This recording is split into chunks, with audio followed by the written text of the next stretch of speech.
Hello everyone, स्वागत है आप सभी का एक नए वीडियो में। तो मैंने दो लेक्चर कवर कर लिया है, जिस दोनों लेक्चर का लिंक जो मेरे वीडियो के डिस्क्रिप्शन में आपको मिल जाएगा। और यहाँ आपको कवर करते हैं अब जनरल इंट्रोडक्शन। मैंने सारा सबका बता दिया है, लेकिन फिर से एक बार एक नज़र, हम कैटल ब्रीड्स पढ़ाने जा रहे हैं गाय। तो एक बार जनरल इंट्रोडक्शन जो है उसका, जो बहुत सारे एग्जाम में पूछा जाता है आपका, तो वो एक बार तो कवर कर ही लेते हैं। ठीक, तो जल्दी जल्दी यहाँ पे स्टार्ट करके देख लेते हैं। फिर भी जो भी इस वीडियो को पहली बार आए हैं वो जाके हमारे पहले दोनों वीडियो देख लें, और जिसका लिंक हमारे डिस्क्रिप्शन में आपको मिल जाएगा, क्योंकि वो दोनों वीडियो आप अगर नहीं देखते हैं तो आपको बहुत कुछ सीखने में दिक्कत आएगी। तो क्यों ना पहले हम जाके दोनों वीडियो देख लें, फिर ये वीडियो स्टार्ट करते हैं। और जो दोनों वीडियो ऑलरेडी देख चुके हैं वो कंटिन्यू रखते हैं। चलिए स्टार्ट करते हैं। स्टार्ट करने से पहले जो भी नए वीडियो पे नया है वो वीडियो को लाइक कर लेना, चैनल को सब्सक्राइब कर लेना, और अपने दोस्तों को भी शेयर करना जो कि agriculture TGT, agriculture PGT, UP CATET और बीएचयू इन सब की तैयारी कर रहे हैं। सबको शेयर करना। चलिए स्टार्ट करते हैं। तो यहाँ पे हम कैटल ब्रीड देख रहे हैं।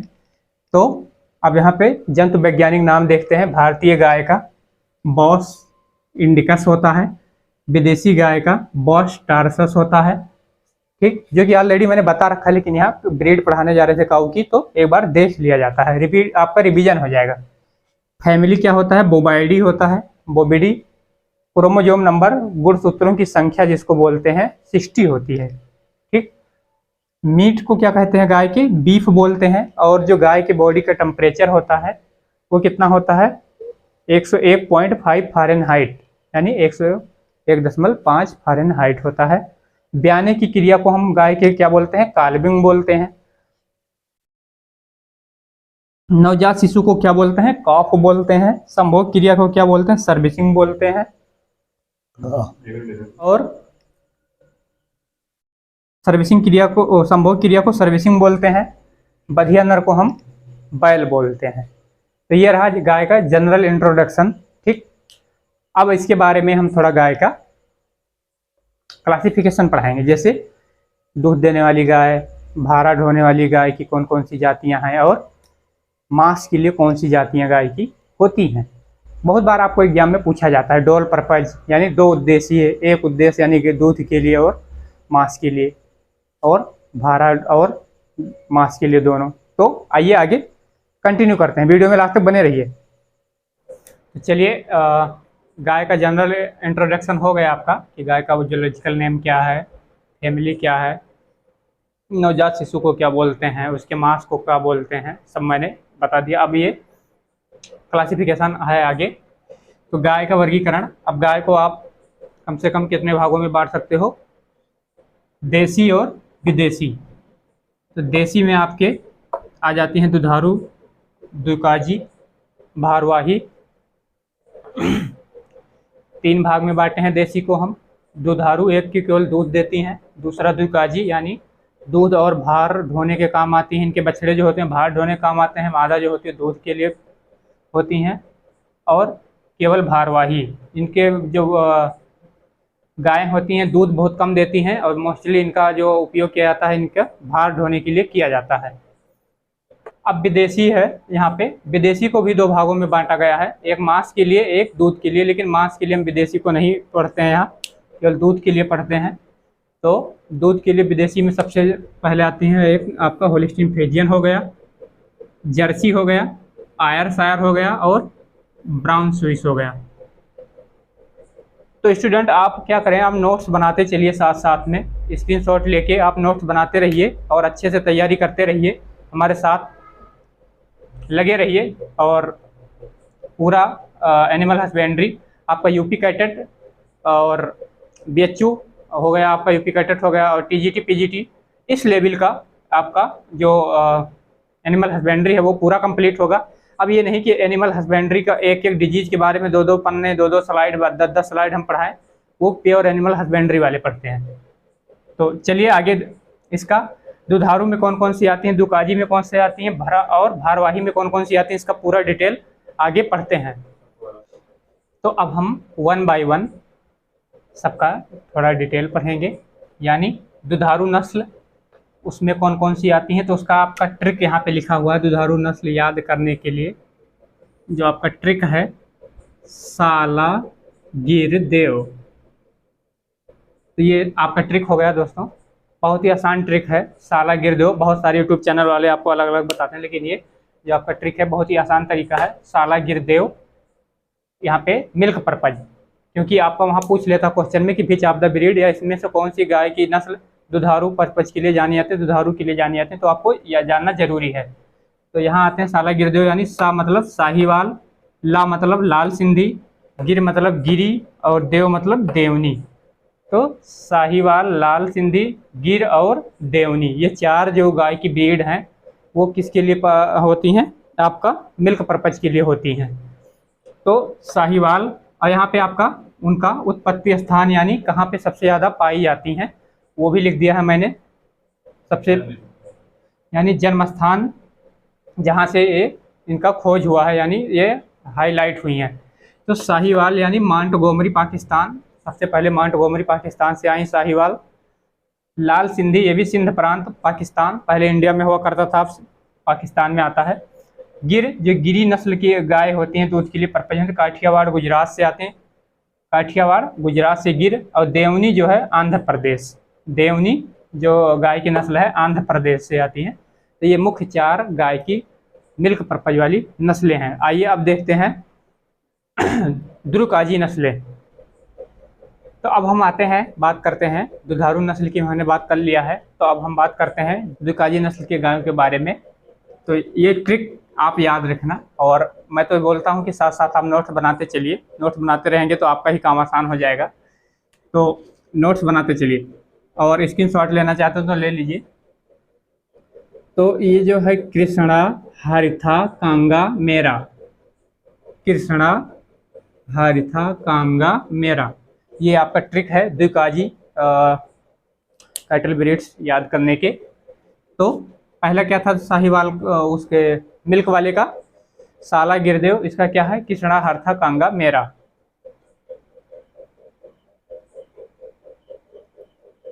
लाकिए हो ना, लाइटिया में तो इफेक्ट नहीं पड़ो, क्या लाइटिया कम हुई है, ठीक।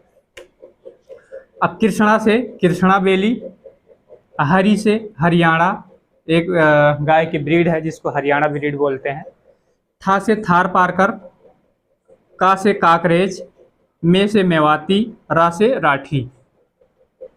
कृष्णा बेली, हरियाणा, हरी से हरियाणा, थार पाकर, काकरेज, मेवाती और राठी, मेवाती और राठी। अब देख लेते हैं इनका जो आपके सामने लिखा हुआ है। तो कृष्णा, कृष्णा बेली महाराष्ट्र और आंध्र प्रदेश से इसका उत्पत्ति हुआ है।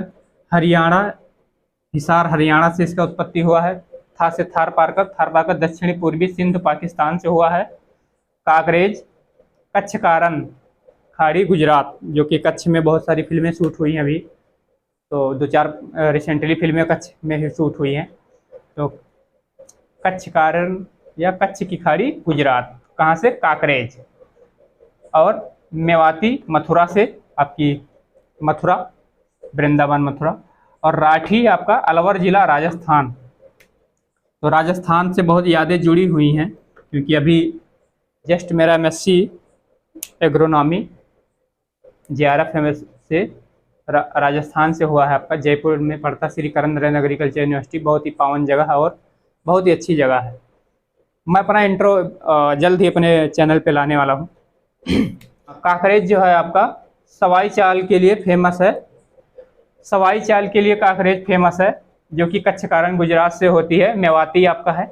बाकी ये सब क्या है आपका द्विकाजी नस्लें हैं। इनसे क्या हमें दूध भी मिलता है और इनसे हम भारा भी ढोने का काम करते हैं, यानी कृषि कार्य में भी इनका उपयोग किया जाता है। तो चलिए, ये दोनों कंप्लीट हो गया, दूध की नस्लें और द्विकाजी नस्लें कंप्लीट हो गई है। इसका आप स्क्रीनशॉट ले सकते हैं, नोट्स बनाते चलिए।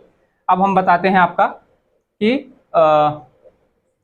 भारवाही नस्लें, दुधारू नस्ली हो गई, द्विकाजी नस्ली हो गई। अब भारवाही नस्लें की बात करते हैं। तीसरे गाय की जो तीसरी थी आपका भारवाही नस्ल, तो भारवाही नस्ल के बारे में आप पढ़ते हैं। तो यहाँ पे ट्रिक लिखा हुआ है भारवाही नस्ल, क्योंकि ये ट्रिक इसलिए लिखा रहा हूँ, ट्रिक देखिए यहाँ लिखा हुआ है। क्योंकि बहुत बार क्वेश्चन में पूछ लेता है इनमें से कौन भारवाही नस्ल की गाय है, कोई इसमें से कौन द्विकाजी नस्ल की गाय है और इनमें से कौन दुधारू नस्ल की गाय है। तो आपको ट्रिक आएगा तभी आप सारे गाय के नाम जान पाओगे, सारे ब्रीड के नस्ल गाय के सारे ब्रीड का नाम जान पाओगे आसानी से। ठीक, तो बहुत बार ये क्वेश्चन सीधे सीधे पूछा जाता है। तो चलिए अब शुरू करते हैं भारवाही नस्ल। तो इसका ट्रिक है अना, इसका थोड़ा लंबा ट्रिक है तो आप याद कर सकते हैं, बहुत इजीली याद कर सकते हैं। अना कांगा पाखेरी डागी सिहा कैन वाचो वार खिमानी।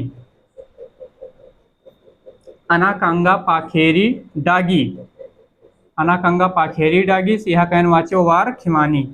ठीक, अब इनका सबका अलग अलग कर लेते हैं। आस ना कांगा पाखेरी डागी सिहा कैन वाचो वार खीमानी। ठीक, अब देख लेते हैं। आ से हो गया अमृत महल, ना से हो गया नागौरी, का से हो गया कंगायाम, गा से हो गया गंगा तीरी, पा से हो गया पवार, खेरी से हो गया खेरीगढ़, डागी से हो गया डागी, सी से हो गया सीरी, हा से हो गया हेलिकल, कैन से हो गया कैन कथा, वाचो से हो गया वाचोद, वार से हो गया वारगुरु, खी से हो गया खिल्लाड़ी और माँ से हो गया मालवी और नी से हो गया नीमाड़ी। तो ये सारे आपके भारवाही नस्ल हो गई। अब देख लेते हैं एक बार। अमृत महल मैसूर कर्नाटका से उत्पत्ति स्थान इसका मैसूर कर्नाटका से है। नागौरी से नागौर राजस्थान, तो नागौर डिस्ट्रिक्ट है राजस्थान में। राजस्थान की जब जब बात आती है तो राजस्थान की यादें कुछ जुड़ती हैं। बहुत ही अच्छा देश प्रदेश है जहाँ से मेरा MSc हुआ है, MSc एग्रोनॉमी JRF श्री करण नरेंद्र एग्रीकल्चर यूनिवर्सिटी। और तो अभी मैं जल्दी ही 2 साल वहाँ पे PG करके आया हूँ MSc AG agronomy ICAR JRF से। तो राजस्थान बहुत ही अच्छा राज्य है, वहाँ से मेरा बहुत ही यादें जुड़ी हुई हैं और अच्छी यादें जुड़ी हुई हैं। और ये जो नागौर डिस्ट्रिक्ट आता है, नागौर राजस्थान में पड़ता है और ये वहाँ का जो नागौरी नस्ल है नागौर राजस्थान में पाई जाती है, वहाँ से पूरे देश में फैली हुई है। और नागौर डिस्ट्रिक्ट का एक मेरा दोस्त था जो 2 साल मेरा रूममेट भी था, तो बहुत यादें हम लोग की हैं वहाँ से। आजाद सिंह राठौर इस समय बैंक में है MP में।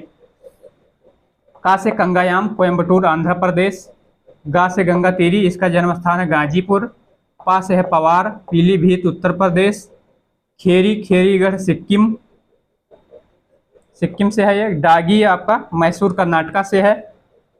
सी से सीरी हो गया, हा से हेलिकल हो गया। अब हेलिकल जो यहाँ है, हेलिकल का जो होता है हंसिए के आकार की सींग पाई जाती है, जैसे घुमावदार हंसिए सिकल जिस होता है उसके हंसिए के आकार की सींग पाई जाती है हेलिकल में, तो हेलिकल होती है आपकी। कभी कभी क्वेश्चन पूछ लेता है कि किस गाय के सींग जो होते हैं हंसिए के आकार के होते हैं, तो हेलिकल। कैन का था।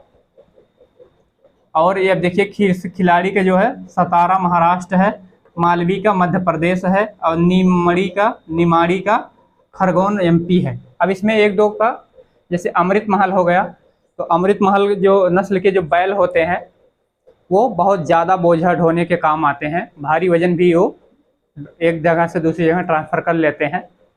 अब आपका आ गया नागौरी, इसका ये नागौरी नस्ल के जो बैल होते हैं वो दुल की चाल के लिए फेमस हैं।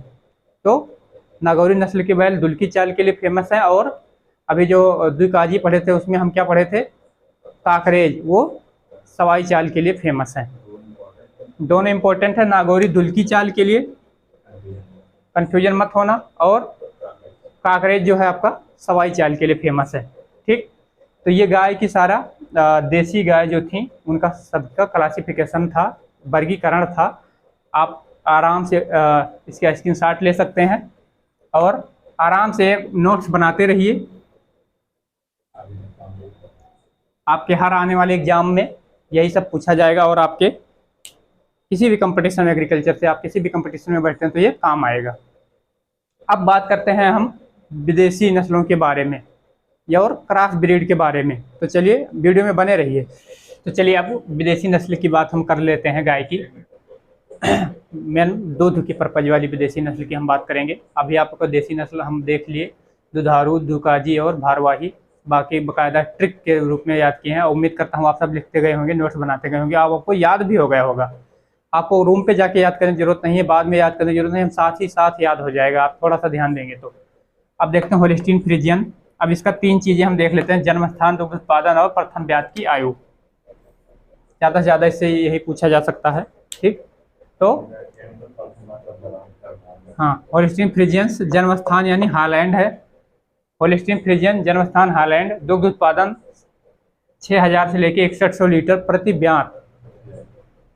और प्रथम ब्यात की आयु यानी कि सबसे पहले फर्स्ट काल्विंग यानी फर्स्ट बार कितने एज के होने पर बच्चा देती है, यानी इसका क्या है 36 माह यानी करीब 3 साल के होने पर बच्चा देती हैं। सबसे ज़्यादा जो दुग्ध उत्पादन है होलिस्टीन फ्रिजियन का, इसमें आप देख सकते हैं कि 6000 से लेके 6100 लीटर है। दूसरे स्थान पे आती है जर्सी। जर्सी का जन्म स्थान इंग्लैंड है। दुग्ध उत्पादन आपका जो यहाँ पे है 4000 लीटर प्रति ब्यात है। प्रथम ब्यात की आयु जो है 28 माह है। ये थोड़ा जल्दी गर्भधारण कर लेती हैं। आयरशायर जो है तीसरे नंबर पर, जन्म स्थान इसका स्कॉटलैंड है। दुग्ध उत्पादन जो है 4800 से 4900 लीटर है। प्रथम ब्यात की आयु 40 माह है। ये सबसे ज़्यादा 36 माह को ये तो इसका था, ये 40 माह है। ठीक, ब्राउन स्विस चौथे नंबर पे आता है, जो विदेशी नस्ल में है। जन्म स्थान स्विट्जरलैंड है। और दुग्ध उत्पादन 5200 से 5300 लीटर है।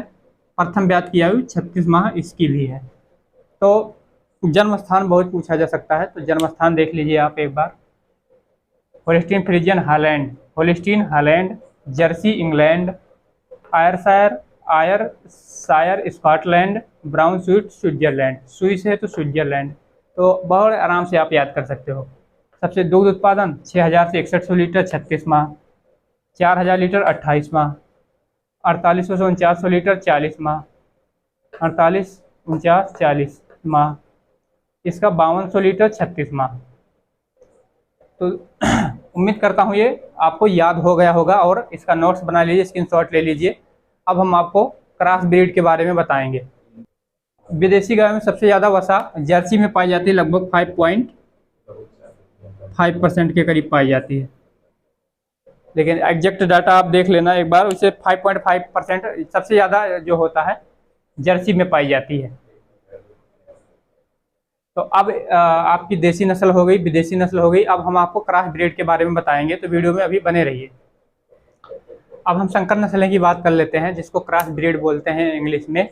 तो बाकी सारे मैंने बता दिया है और इसका भी आप लिखते जाइए, हम बताते जा रहे हैं। संकर नस्लें, तो संकर नस्लें में आपका करण स्विस, करण फ्राइज और जरसिंधी, 3 आपका बहुत मेन है। करण फ्रीज, करण स्विस और जरसिंधी। तो देख लेते हैं इनका क्रॉस किस किस से कराया गया है और दुग्ध उत्पादन कितना है। यही 2 मेन होता है इसमें। तो देख लेते हैं करण स्विस जो है आपका साहिवाल फीमेल, करण स्विस जो है साहिवाल फीमेल और ब्राउन स्विस मेल के क्रॉस से निकाला गया है। अरे ठीक है, करण स्विस जो है साहिवाल फीमेल और ब्राउन स्विस मेल के क्रॉस के द्वारा निकाला गया है। कहाँ से निकाला गया है?